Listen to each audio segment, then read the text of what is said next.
Baik anak-anak. Pagi Ibu. Apa kabar hari ini? Baik Ibu.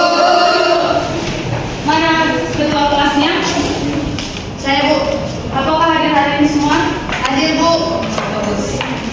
Oke, sebelum kita memulai pelajaran kita berdoa terlebih dahulu yang dipimpin oleh ketua kelasnya.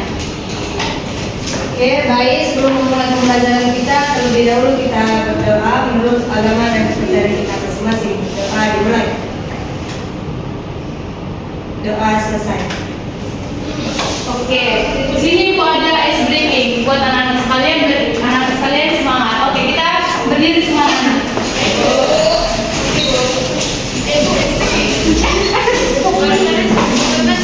Ini ice breakingnya. Kalau Ibu bilang tepuk 1, tepuk 2, tepuk 3, tepuk 4, gitu. Tepuk 5. Gitu, oke? Oke, Bu. Dan bisa? Bisa, Bu. Tepuk 1, tepuk 2, tepuk 3, tepuk 4, tepuk 5. Oke, lebih cepat sekarang duduk. Oke, anak-anak, kemarin kan Ibu udah bilang kita akan masuk ke mata pelajaran apa? Pengukuran besaran dan ketidakpastian. Oke, kita akan masuk pada mata pelajaran pengukuran besaran dan ketidakpastian. Nah, di sini ada tujuan pembelajaran yang harus anak-anak kuasai. Yang pertama itu menjelaskan pengertian besaran pokok dan besaran turunan beserta satuannya secara runtuh dan tepat. Yang kedua, anak-anak sekalian dapat mengidentifikasi jenis-jenis besaran pada berbagai fenomena. Yang ketiga, anak-anak sekalian dapat menggunakan alat ukur panjang seperti mistar, jangka sorong, mikrometer seluruh, dan lain sebagainya. Yang keempat, dapat menghitung ketidakpastian pengukuran berdasarkan ketelitian alat ukur dan variasi hasil pengukuran secara sistematis. Yang kelima, dapat menyajikan hasil pengukuran dalam format ilmiah atau nilai ketidakpastian secara akurat dan terstruktur. Dan yang terakhir itu bisa menganalisis atau memperbaiki miskonsepsi umum yang terkait tentang besaran pengukuran dan ketidakpastian. Nah, selanjutnya itu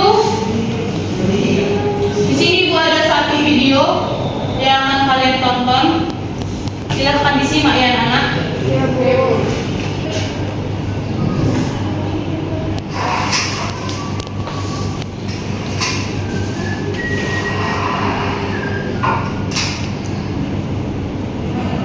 Nah, di sini dalam video ini siapa yang dapat menyimpulkan dia sedang ngapain?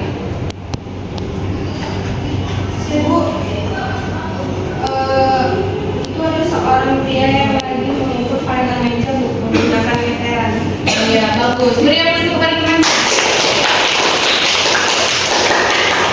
Oke, selanjutnya di sini Ibu memiliki satu pertanyaan buat anak-anak sekalian. Pertanyaannya itu, menurut kalian mengapa alat ukur itu berbeda bisa menghasilkan angka yang tidak sama? Siapa yang bisa jawab? Saya Bu. Ya, silakan Gideon. Alat ukur berbeda bisa menghasilkan angka tidak sama karena ketelitian cara kerja dan kondisi alatnya berbeda serta cara penggunaan dan bacanya juga bisa mempengaruhi hasil. Ya, betul. Beri yang pesertanya Gideon. Memberikan satu pertanyaan juga, yang dimana pertanyaan apakah pengukuran selalu memberikan nilai yang pasti dan mengapa hasil pengukuran bisa berbeda? Siapa yang bisa jawab? Oke, Bunga silakan. Menurut saya pengukuran itu selalu memberikan nilai yang pasti, dan kalau hasilnya berbeda berarti alat ukurnya atau pengukurannya itu salah Bu, karena seharusnya semua alat menghasilkan angka yang sama persis. Nah, terima kasih Bunga sudah berani menjawab pertanyaannya. Tapi Ibu hanya ingin meluruskan jawaban itu, yaitu pengukuran tidak selalu benar, tidak selalu memberikan nilai yang pasti karena setiap alat memiliki ketelitiannya masing-masing. Nah, dengan cara kerja yang berbeda, serta bisa terjadi kesalahan pembacaan atau pengaruh lingkungan. Oleh karena itu, hasil pengukuran bisa tidak pasti maupun bervariasi seperti itu. Apa yang Anda mengerti? Oke, sebelum kita masuk pada materi ini, nah coba kalian ingat, apakah kalian pernah menimbang berat badan di rumah dan di apotek atau di puskesmas gitu? Pernah. Nah, pada saat kalian menimbang berat badan di apotek, pasti angka itu berbeda. Misalnya di rumah misalnya 57, sekian, 8. Rupanya sampai di apotek 60,7 misalnya, kayak gitu. Nah, pasti sama juga dengan alat ukur seperti penggaris. Ketika kalian mengukur panjang meja, pasti kita kadang tidak tepat untuk meja yang pertama kali. Harus beberapa kali agar pengukuran itu dapat tepat kita lakukan. Nah, di sini kita akan masuk pada materi besaran. Nah, besaran itu adalah sesuatu yang dapat diukur dan dinyatakan dalam angka serta satuan. Nah, dalam fisika, besaran merupakan dasar untuk mendeskripsikan fenomena alam seperti secara kuantitatif. Tanpa besaran, peristiwa fisika hanya bisa dijelaskan secara kuantitatif dan tidak dapat dianalisis lebih lanjut. Nah, untuk materi selanjutnya itu ada macam-macam besaran. Nah, macam-macam besaran itu ada dua. Yang pertama besaran pokok dan besaran turunan. Nah, besaran pokok itu adalah besaran yang dimensi dan satuannya didefinisikan atau ditetapkan melalui perjanjian internasional.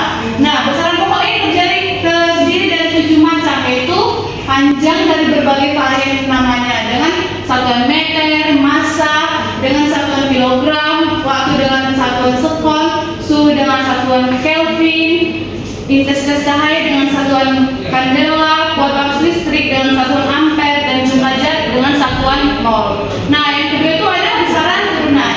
Besaran turunan ini adalah satuan dan dimensinya diturunkan atau tersusun dari satuan dan dimensi besaran pokok. Contohnya adalah kecepatan yang merupakan kombinasi antara jarak yang termasuk dalam besaran panjang dan waktu. Oke, di sini ada macam-macam besaran. Nah, di sini kalian bisa lihat ada macam-macam besaran, ada satuannya, ada nama turunannya dan satuannya. Nanti Ibu akan mengirimkan kepada kelas grup kita biar kalian bisa baca-baca. Nah, selanjutnya itu pengukuran. Pengukuran adalah proses membandingkan besaran fisik dengan satuan baku dengan menggunakan alat ukur tertentu. Nah, pengukuran ini merupakan kemampuan dasar dalam fisika karena seluruh analisis ilmiah bergantung pada ketetapan data hasil pengukurannya. Di sini ada alat-alatnya juga, kalian bisa lihat nanti ya. Nah, di sini selanjutnya terakhir ketidakpastian. Nah, ketidakpastian merupakan parameter dari hasil pengukuran yang dimana memberikan karakter sebaran nilai-nilai secara layak dan dapat diberikan besaran ukur. Nah, konsep ketidakpastian didasarkan pembesaran dalam arti yang diperoleh dari pengukuran. Hal ini berbeda dengan konsep ideal atau kesalahan error yang didasarkan pada besaran pokok tersebut. Sistematis yang pertama, yang dimana kesalahan yang bersifat sistematis disebabkan oleh orang yang mengukur atau alat ukur atau instrumennya. Kesalahan pengukuran yang sistematik adalah pengukuran yang secara konsisten mempengaruhi hasil pengukuran.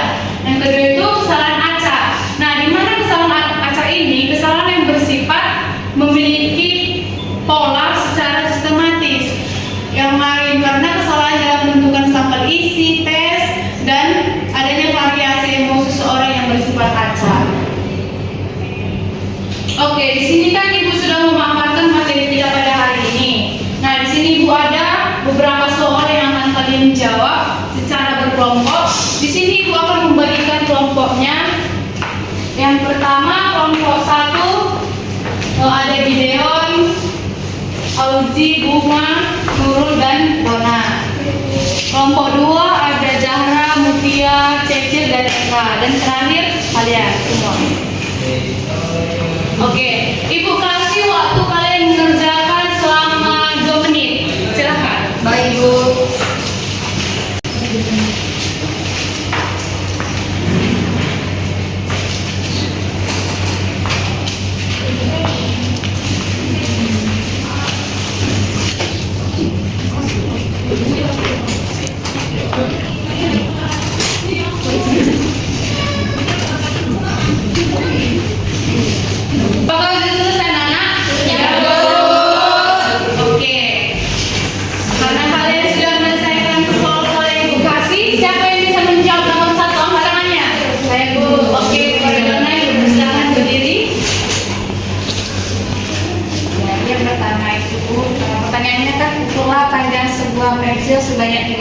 materi start dan cara hasilnya. Yang pertama, yang A itu hitung rata-rata hasil pengukurannya, terus yang B tentukan ketidakpastian mutlak, dan yang C hasil akhir dalam bentuk rata-rata ditambah dengan ketidakpastian.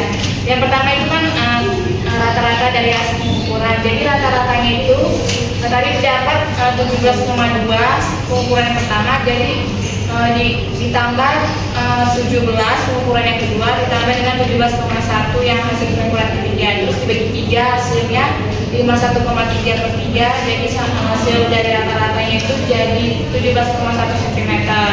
Lalu yang jawaban ke B, yang B itu ketidakpastian mutlak.